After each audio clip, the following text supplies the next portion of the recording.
Hello friends, ಈ ದಿನ ನಾನು ನನ್ನ ಫೇವ್ರೆಟ್ ರೆಸಿಪಿಯೊಂದನ್ನು ಶೇರ್ ಮಾಡ್ತಾ ಇದ್ದೀನಿ. ಹಾಗಲಕಾಯಿಯ ಪುಡಿ ಹಾಕಿದ ಪಲ್ಯ. ನಾನು 3 ಹಾಗಲಕಾಯಿನ ತಗೊಂಡಿದ್ದೀನಿ. ಮೊದಲಿಗೆ ಇದರ 2 ತುದಿಗಳನ್ನು ಕಟ್ ಮಾಡಿ ತೆಕ್ಕೊಂಡ್ಬಿಟ್ಟು ಮಧ್ಯದಲ್ಲಿ 2 ಭಾಗ ಮಾಡ್ಕೊಳ್ಳೋಣ.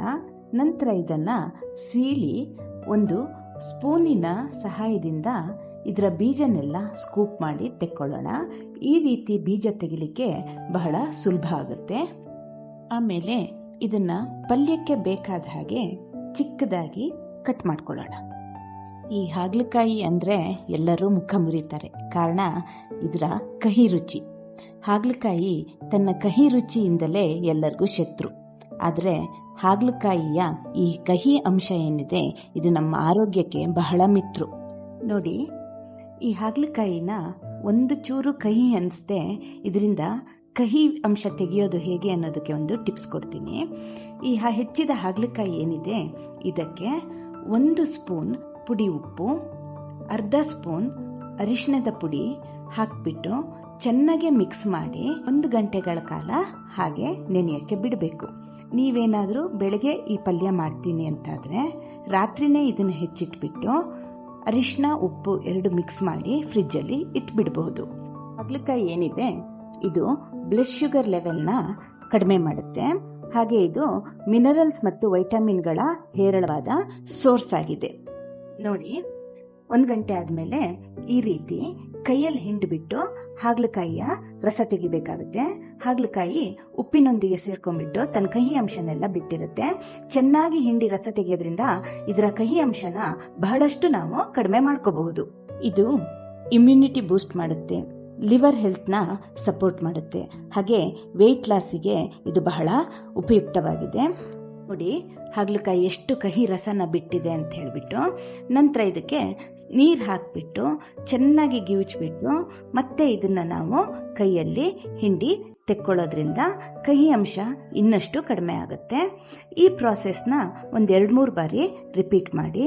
ಇಲ್ಲ ಕಹಿ ಅಂಶ ಇಷ್ಟಪಡೋರು, ಕಹಿ ರುಚಿ ಇಷ್ಟಪಡೋರು ಇದನ್ನು 1-2 ಸತಿ ಹಾಗೆ ಬೇಕಾದರೆ ತೊಳ್ಕೊಂಡು ಪಲ್ಯಕ್ಕೆ ಉಪಯೋಗಿಸ್ಬೋದು. ಈಗ ಒಗ್ಗರಣೆ ಹಾಕ್ಕೊಂಡು ಇದನ್ನು ಬೇಯಿಸ್ಕೊಳ್ಳೋಣ. 2 ಸ್ಪೂನ್ ಎಣ್ಣೆ ತಗೊಂಡಿದ್ದೀನಿ. ಎಣ್ಣೆ ಕಾದ ನಂತರ 1/4 ಸ್ಪೂನ್ ಸಾಸಿವೆ, 1 ಸ್ಪೂನ್ ಕಡಲೆಬೇಳೆ, ಕರಿಬೇವಿನ ಸೊಪ್ಪು ಹಾಕಿಬಿಟ್ಟು ಒಗ್ಗರಣೆ ಮಾಡಿಕೊಂಡು ಚೆನ್ನಾಗಿ ಹುರ್ಕೊಳ್ಳೋಣ.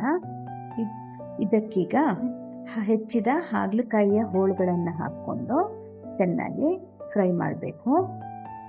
ಎಣ್ಣೆಯನ್ನೇ ಇದು ಫ್ರೈ ಆಗಲಿ. ಸ್ವಲ್ಪ ಹೊತ್ತಿನ ನಂತರ ನೀರು ಹಾಕಿದರೆ ಆಯಿತು. ಈಗ ಇದನ್ನು ಮುಚ್ಚಿಬಿಟ್ಟು ಬೇಯಿಸ್ಕೊಳ್ಳೋಣ. ಈಗ ಪಲ್ಯಕ್ಕೆ ಬೇಕಾದ ಪುಡಿನ ರೆಡಿ ಮಾಡ್ಕೊಳ್ಳೋಣ.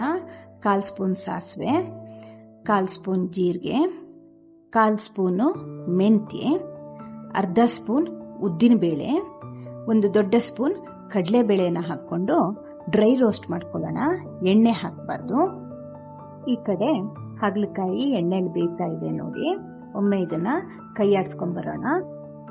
ಮತ್ತೆ ಇದನ್ನು ಮುಚ್ಚಿಟ್ಟು ಬೇಯಿಸೋಣ. ಈಗ ಕಾಳುಗಳು ಸ್ವಲ್ಪ ಹೊಂಬಣ್ಣಕ್ಕೆ ತಿರುಗಿದೆ. ಈ ಸಮಯದಲ್ಲಿ ಒಣಮೆಣಸಿನಕಾಯಿಗಳನ್ನು 4-5 ಒಣಮೆಣಸಿನಕಾಯಿನ ಹಾಕ್ಕೊಂಡು ಚೆನ್ನಾಗಿ ರೋಸ್ಟ್ ಮಾಡ್ಕೋಬೇಕು. ಈ ಕಡೆ ಹಾಗಲಕಾಯಿ ಈಗ ಸಾಕಷ್ಟು ಮೆತ್ತಗೆ ಬೆಂದಿದೆ. ಈ ಸಮಯದಲ್ಲಿ 1 ಲಿಂಬೆಹಣ್ಣು ಗಾತ್ರದ ಹುಣಸೆ ಹಣ್ಣಿನ ರಸನ ನಾನಿಲ್ಲಿ ಹಾಕ್ತಾ ಇದ್ದೀನಿ. ಹಾಕ್ಬಿಟ್ಟು ಕೈ ಆಡಿಸಿ ನಂತರ 1/4 ಲೋಟದಷ್ಟು ನೀರನ್ನು ಸೇರಿಸ್ಕೊತಾ ಇದ್ದೀನಿ. 1 ನೆಲ್ಲಿಕಾಯಿ ಗಾತ್ರದ ಬೆಲ್ಲ ಹಾಗೂ ರುಚಿಗೆ ತಕ್ಕಷ್ಟು ಉಪ್ಪನ್ನು ಹಾಕ್ಕೊಳ್ಳೋಣ. ಇದು ಕಹಿ ಹೋಗಬೇಕು ಅಂತ ಹೇಳಿದರೆ ಉಪ್ಪು, ಹುಳಿ, ಖಾರ, ಸಿಹಿ 3 ಮುಂದಿರಬೇಕಾಗತ್ತೆ. ಒಂದ್ಸತಿ ಚೆನ್ನಾಗಿ ಕೈ ಆಡಿಸಿ ಮತ್ತೆ ಮುಚ್ಚಿ ಇದನ್ನು ಬೇಯಕ್ಕಿಡೋಣ. ಈ ಕಡೆ ಹುರಿದಿಟ್ಟ ಮಸಾಲ ತಣ್ಣಗಾಗಿದೆ. ಇದನ್ನೀಗ 1 ಬಟ್ಲು ಒಣ ಕೊಬ್ಬರಿ ತುರಿಯೊಂದಿಗೆ ಗ್ರೈಂಡ್ ಮಾಡ್ಕೊಳ್ಳೋಣ. ನುಣ್ಣಗೇನು ಪುಡಿ ಮಾಡೋದು ಬೇಡ, ಕೋರ್ಸಾಗಿ ಇದನ್ನು ಪೌಡ್ರ್ ಮಾಡ್ಕೊಳ್ಳೋಣ.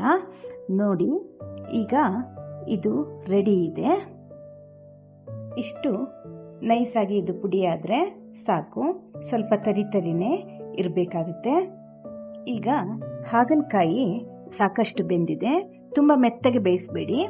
ಈಗ ಇದಕ್ಕೆ ಪುಡಿ ಮಾಡಿರ್ತಕ್ಕಂತಹ ಮಸಾಲೆ ಪೌಡರ್ನ ನಾವು ಹಾಕಿ ಚೆನ್ನಾಗಿ ಮಿಕ್ಸ್ ಮಾಡ್ಕೊಳ್ಳೋಣ. ಹಾಗಲಕಾಯಿ ತುಂಬ ಮೆತ್ತಗೆ ಬೆಂದ್ಬಿಟ್ರೆ ಚೆನ್ನಾಗಾಗಲ್ಲ, ಸ್ವಲ್ಪ ಕ್ರಂಚಿಯಾಗೇ ಇರಬೇಕಾಗುತ್ತೆ. ನೋಡಿ, ಪುಡಿ ಹಾಕಿ ಚೆನ್ನಾಗಿ ಮಿಕ್ಸ್ ಮಾಡ್ಕೊಳ್ಳೋಣ.